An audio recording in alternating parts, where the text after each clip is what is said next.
Hormuz पर बढ़ा टकराव, ट्रंप के दावे को ईरान ने कर दिया खारिज। जी हाँ, सही सुन रहे हैं आप, पूरी जानकारी इस वीडियो के जरिए आपको देंगे। ईरान ने डोनाल्ड ट्रंप के उस दावे को खारिज कर दिया है जिसमें उन्होंने स्ट्रेट ऑफ हॉर्मुज़ पर अमेरिका का पूरा कंट्रोल होने की बात कही थी। तेहरान का कहना है कि ये अहम समुद्री रास्ता अभी भी बंद है और उसकी शर्तें पूरी होने तक नहीं खुलेगा। तो इस मुद्दे ने इलाकाई तनाव को, इलाकाई कशीदगी को और बढ़ा दिया है। ईरान ने राष्ट्रपति डोनाल्ड ट्रंप के उस दावे को खारिज कर दिया कि स्ट्रेट ऑफ हॉर्मुज़ पर अमेरिका का पूरा कंट्रोल है। ईरान का कहना है कि रणनीतिक जलमार्ग अभी भी बंद है और तेहरान की शर्तें माने जाने तक इसे फिर से नहीं खोला जाएगा। पर्शियन गल्फ स्ट्रेट अथॉरिटी यानी PGSA ने एक्स पर पोस्ट में कहा कि ट्रंप के दावों और अमेरिकी अधिकारियों के बार बार दिए गए बयानों से हॉर्मुज़ स्ट्रेट अब बंद नहीं है। स्थिति में कोई बदलाव नहीं आया है। PGSA ने कहा कि अमेरिकी अधिकारियों के दावों और बार बार किए गए पोस्ट से कि हॉर्मुज़ जल स्ट्रेट अब बंद नहीं है, हकीकत नहीं बदलती। हॉर्मुज़ स्ट्रेट यानी अभी भी बंद है और ईरान की शर्तें मांगे जाने तक इसे फिर से नहीं खोला जाएगा। ईरान का ये रिएक्शन ट्रंप के उस दावे के कुछ घंटों बाद सामने आया है जिसमें उन्होंने ट्रुथ सोशल पर कहा था कि स्ट्रेट ऑफ हॉर्मुज़ पर अमेरिका का पूरा कंट्रोल है और वो इसे बनाए रखेगा। उन्होंने इस इलाके में अमेरिकी नौसेना की तैनाती को स्टील की दीवार, वॉल ऑफ स्टील बताया और कहा कि ईरान इसके बारे में कुछ नहीं कर सकता। ट्रुथ सोशल पर एक बयान में ट्रंप ने जोर देकर कहा कि स्ट्रेट ऑफ हॉर्मुज़ पर अमेरिका का पूरा कंट्रोल है। मुझे लगता है कि हम इसे बनाए रखेंगे। हमारी नौसैनिक नाकेबंदी को हर कोई स्टील की दीवार कह रहा है और ईरान इसके बारे में कुछ नहीं कर सकता।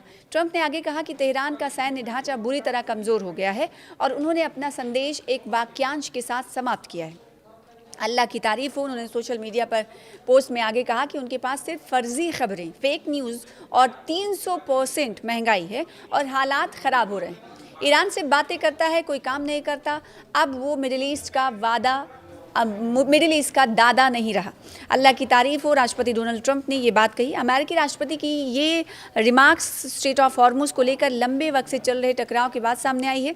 एक अहम समुद्री रास्ता जिससे पूरी दुनिया का तकरीबन 20% पेट्रोलियम व्यापार होता है। ये ताज़ा कशीदगी इस इलाके में ईरानी, इजरायली और अमेरिकी मिलिट्री के बीच हफ्तों तक चली सैन्य गतिविधियों के बाद बढ़ी है। लड़ाई बढ़ने से इलाके में बड़े टकराव का डर भी बढ़ गया है। साथ ही तेहरान ने बार बार चेतावनी दी है, इंतबाह दिया है कि अगर ईरान पर बाहरी दबाव बढ़ता रहा तो समुद्री आवाजाही पर रोक लग सकती है या उसमें रुकावट आ सकती है। इसके जवाब में वाशिंगटन ने खाड़ी इलाके में अपनी नौसेना की बड़ी मौजूदगी तैनात की है और फिर से कहा है कि समुद्री आवाजाही की आज़ादी सुनिश्चित करना सुरक्षा का मुख्य मकसद है। ट्रंप के बयानों के साथ साथ पर्दे के पीछे कूटनीतिक बातचीत भी चल रही है। वाशिंगटन और तेहरान के प्रतिनिधि हॉर्मुज़ संकट को कम करने और समुद्री आवाजाही को फिर से सामान्य करने की शर्तों पर अप्रत्यक्ष बातचीत कर रहे हैं। इसके अलावा ईरान की सुप्रीम नेशनल सिक्योरिटी SNSC के नए प्रमुख मोहसिन रज़ाई ने इंतबाह दिया है कि जब तक अमेरिका सभी शर्तें पूरी नहीं करता तब तक तेहरान स्ट्रेट ऑफ हॉर्मुज़ को पूरी तरह से नहीं खोलेगा। एक्स पर पोस्ट किए गए एक पैगाम में रज़ाई ने फ़ार्स की खाड़ी के शिपिंग रूट पर ईरान का रुख बताया और स्ट्रेट ऑफ हॉर्मुज़ को खोलने के लिए ज़रूरी शर्तों को फिर से एक बार स्पष्ट किया। उन्होंने पोस्ट में लिखा कि ईरान का संदेश साफ है, हॉर्मुज़ स्ट्रेट तब तक नहीं खुलेगा जब तक अमेरिका जंग और नाकेबंदी ख़त्म नहीं करता, ईरान की फ्रीज़ की गई संपत्ति को जारी नहीं करता और लेबनान और गज़ा सहित पूरे इलाके में सीज़ फायर के लिए सहमत नहीं होता। रज़ाई ने आगे कहा कि जब तक सभी शर्तें पूरी नहीं हो जाती तब तक ये रास्ता बंद रहेगा।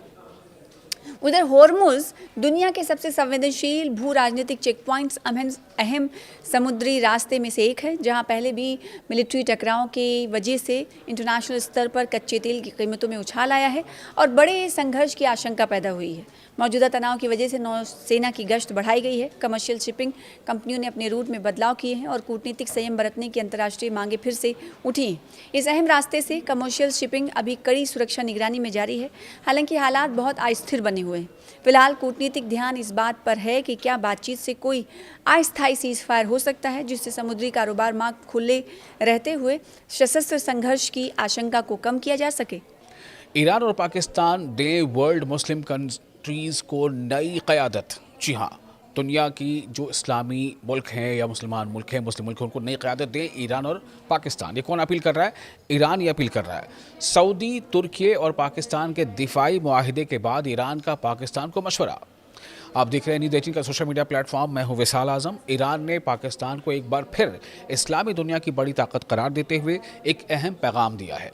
ईरान के सुप्रीम नेशनल सिक्योरिटी काउंसिल के सेक्रेटरी मोहसिन रज़ाई ने पाकिस्तान के दौरे पर आए वज़ीर दाखिला मोहसिन नकवी से मुलाकात में कहा कि ईरान और पाकिस्तान को मुस्लिम दुनिया के इत्तेहाद के लिए आगे बढ़कर किरदार अदा करना चाहिए। मोहसिन रज़ाई के मुताबिक ईरान के तमाम रहनुमाओं ने पाकिस्तान को अपना स्ट्रेटेजिक पार्टनर समझा है, जबकि ईरानी क़यादत पाकिस्तान की हुकूमत, फ़ौज और आवाम को इस्लामी दुनिया का बड़ा असासा समझती है। उन्होंने ख़ास तौर पर कहा कि ईरान, पाकिस्तान, तुर्की, सऊदी अरब, मिस्र और इंडोनेशिया जैसे ममालिक पर इस्लामी इत्तेहाद के लिए कदम उठाने की जिम्मेदारी आयद होती है।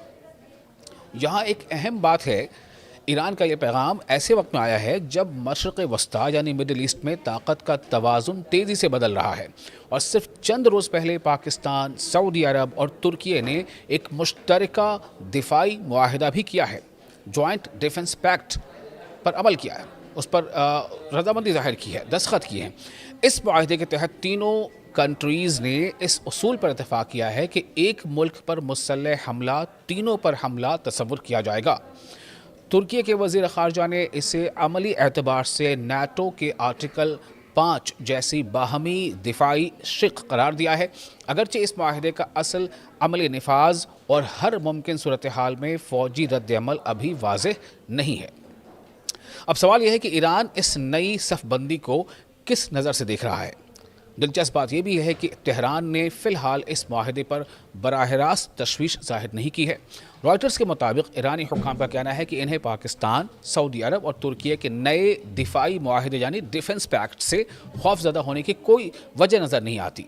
लेकिन इसके बावजूद सूरत हाल पेचीदा है। एक तरफ ईरान पाकिस्तान को अपना करीबी स्ट्रैटेजिक और बिरादर मुल्क करार दे रहा है, दूसरी तरफ पाकिस्तान अब सऊदी अरब और तुर्की के साथ एक ऐसे दिफाई फ्रेमवर्क में शामिल है जिसका मकसद खित्ते में यानी रीजन में बैरूनी या इलाकाई जारहियत के ख़िलाफ़ इज्तिमाई दिफा है। और सऊदी अरब इस वक्त ईरान के साथ बढ़ती हुई कशीदगी के दरमियान अपनी दिफाई पोजीशन मजबूत कर रहा है। न्यूज़ एजेंसी रॉयटर्स के मुताबिक सऊदी अरब ने पाकिस्तान और तुर्की के साथ दिफाई मुआहिदे के अलावा बहरे अहमर यानी लाल सागर में भी एक वसी तर बहरी इत्तेहाद बनाने की कोशिशें तेज़ कर दी हैं, जबकि यमन के हौसियों की जानिब से सऊदी मफादात पर हमलों ने रियाद के लिए सिक्योरिटी ख़तरात मज़ीद बढ़ा दिए। यहीं से पाकिस्तान के लिए असल सिफारती चैलेंज शुरू होता है। पाकिस्तान के 3 अहम ताल्लुकात हैं। ईरान के साथ तवील सरहद और बरादराना ताल्लुकात, सऊदी अरब के साथ गहरे मजहबी, माशी और दिफाई रवाबित, और तुर्की के साथ मजबूत सियासी व अस्करी शराकतदारी।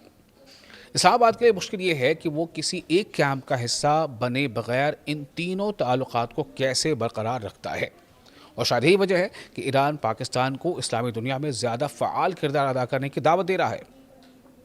मोहसिन रज़ाई ने यह भी कहा है कि ईरानी सदर मसूद पेज़ेश्कियान पाकिस्तान को ख़ास अहमियत देते हैं और चाहते हैं कि दोनों मुल्कों के दरमियान तिजारत कई गुना बढ़े, ट्रेड बढ़ जाए।